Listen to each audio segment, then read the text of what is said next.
Henry's The Last Leaf is a touching tale of resilience, hope, and ultimate sacrifice set against the backdrop of Greenwich Village. When young artist Johnsy falls gravely ill, she ties her survival to the last ivy leaf clinging to a vine.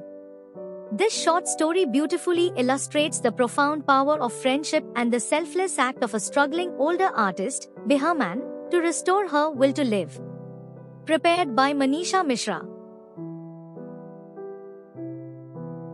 A cold November in Greenwich Village. In a small artists' colony in Greenwich Village, New York, lived two young women, Sue and Johnsy. They shared a tiny studio apartment on the top floor of an old brick building. Both were aspiring painters, full of dreams and creativity. The cold November winds had started blowing, marking the arrival of winter and something more sinister.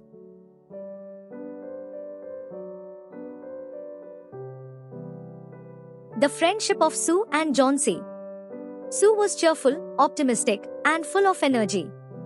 Johnsy, quiet and thoughtful, often lost herself in imagination.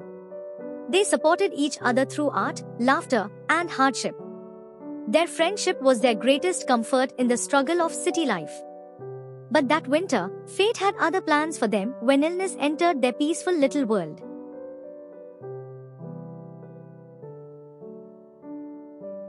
The unexpected illness. As the chilly winds grew harsher, Johnsy caught pneumonia, a deadly disease during that time. The doctor visited her regularly but seemed worried. Sue sat by her bedside, holding her hand, praying for her recovery. Johnsy, however, grew weaker each day, barely responding to her friends' hopeful words or the doctor's encouragement.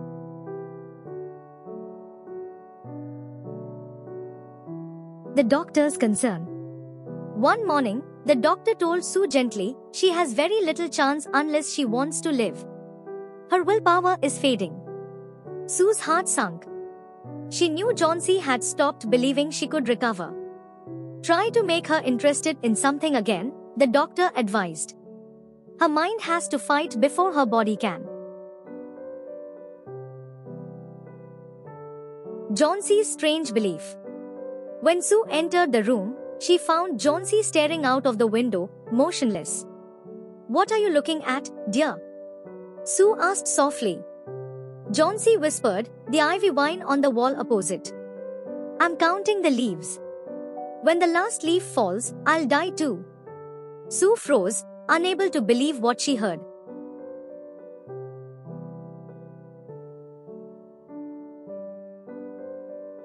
The ivy vine outside the window. Outside the window, an old ivy vine climbed up a brick wall. The cold wind had already stripped most of its leaves. Only a few still clung to the branches. Johnsy believed her life was somehow tied to those leaves. When the last one drops, she said faintly, "I'll go too. Just like the leaves."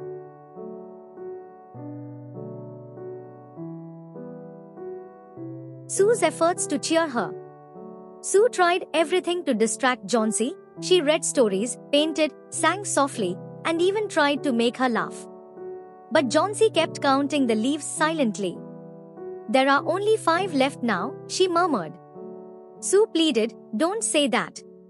Try to sleep." But Johnsy only turned her head to the window again.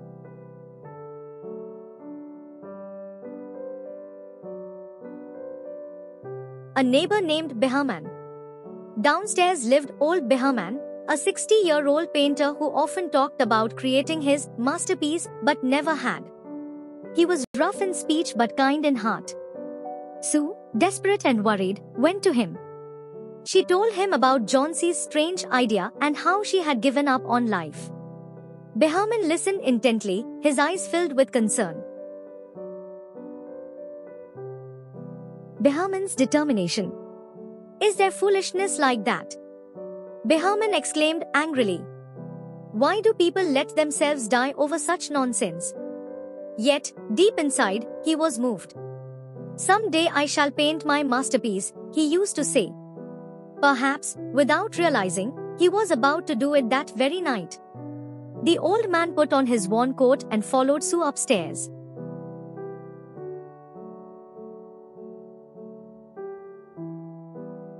The last few leaves. Through the window, Behman saw the bare vine shivering in the cold rain. Only one leaf remained, clinging weakly to the branch. Poor little Johnsy, he muttered. That night, a storm raged with rain and wine tearing at the ivy vine. Sue closed the curtains tight, afraid the last leaf would be gone by morning.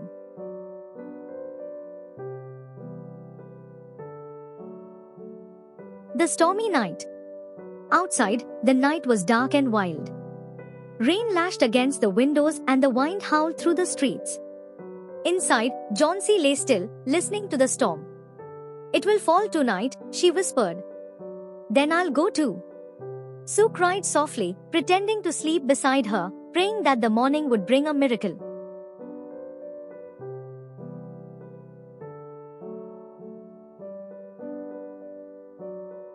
The morning surprise. At dawn, Johnsy asked Sue to open the curtains. Expecting the wall to be bare, she gasped. The last ivy leaf was still there. It hung bravely against the cold brick wall, fresh and green, despite the storm. It's still there. Johnsy whispered in disbelief. Maybe I was wrong, she said faintly.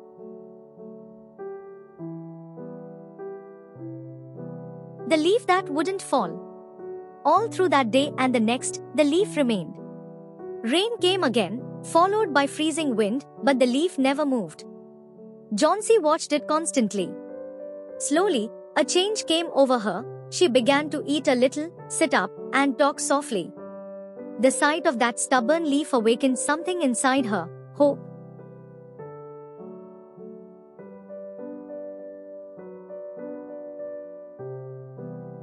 The spark of hope. Sue noticed the light returning to Johnsy's eyes. Maybe I'll paint the Bay of Naples someday after all, Johnsy smiled weakly. Sue hugged her with joy.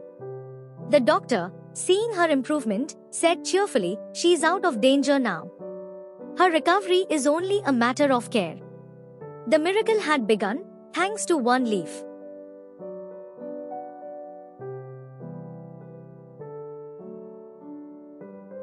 Sue's curiosity. As Johnsy slept peacefully that night, Sue quietly went to see old Behman to tell him the good news. But Behman's room was strangely silent. She knocked again, no answer. The landlady told her he had been found ill with pneumonia that morning and taken to the hospital. Sue rushed there, anxious and worried.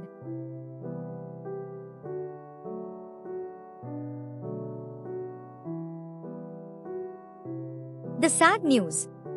The next morning, Sue received heartbreaking news. Behman had died of pneumonia. He had been found wet, cold, and sick after being out all night in the storm. His lantern, a ladder, and brushes were discovered near the wall outside their building. Sue felt her heart sink. She suddenly understood everything.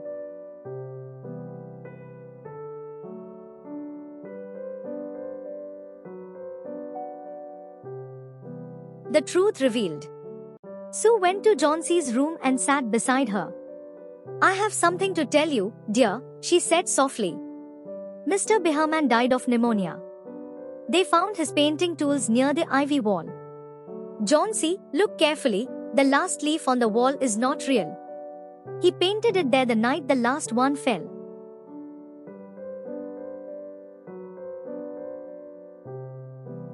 The painted leaf.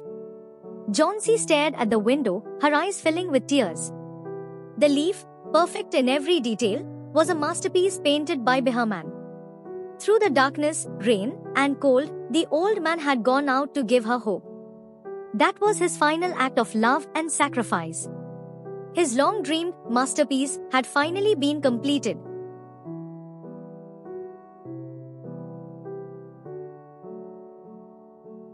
A masterpiece of life. Behman's painting wasn't hung in a gallery or praised by critics. It was painted on a wall, unseen by the world, yet it saved a life. In that simple leaf, he had poured his strength, courage, and devotion. The masterpiece he always dreamed of was not on a canvas but in an act of pure selflessness.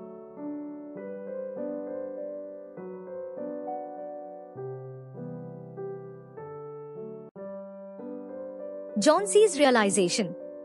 As tears rolled down her cheeks, Johnsy whispered, "That's why it never fluttered, never faded." She now understood that Bahman had given his life so that she might find hers again. The strength of that painted leaf became her inspiration, a symbol that life, hope, and art are all connected by love.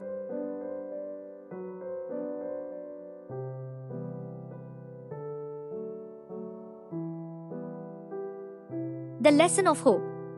From that day, Johnsy changed completely. She looked at life with renewed gratitude. She began painting again, putting all her heart into her art. Each brush stroke was a tribute to Bahman, the man who taught her that the will to live is stronger than any storm. The last leaf became her eternal reminder.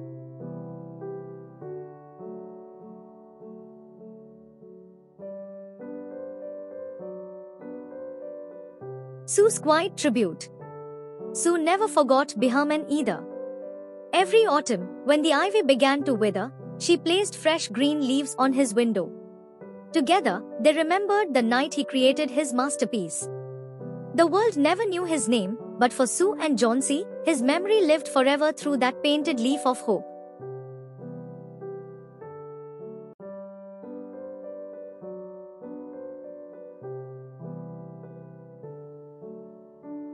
The symbol of the leaf.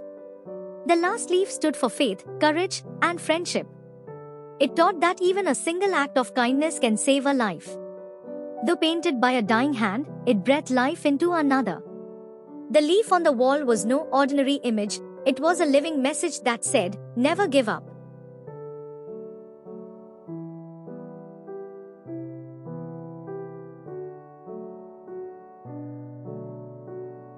The power of art. Through Bahman's sacrifice, O. Henry reminds us that true art is not measured by fame or wealth but by the impact it creates. Art can heal, uplift, and even save. Bahman's masterpiece wasn't in any exhibition, yet it became one of the most powerful creations of all, an art of compassion and love.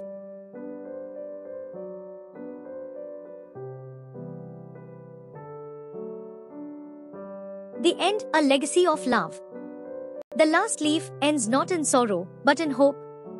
Bahman's life found meaning through sacrifice, Johnsy's found purpose through faith, and Sue's friendship became stronger through both. The story leaves us with one eternal truth: as long as even one leaf of hope remains, no heart should ever surrender.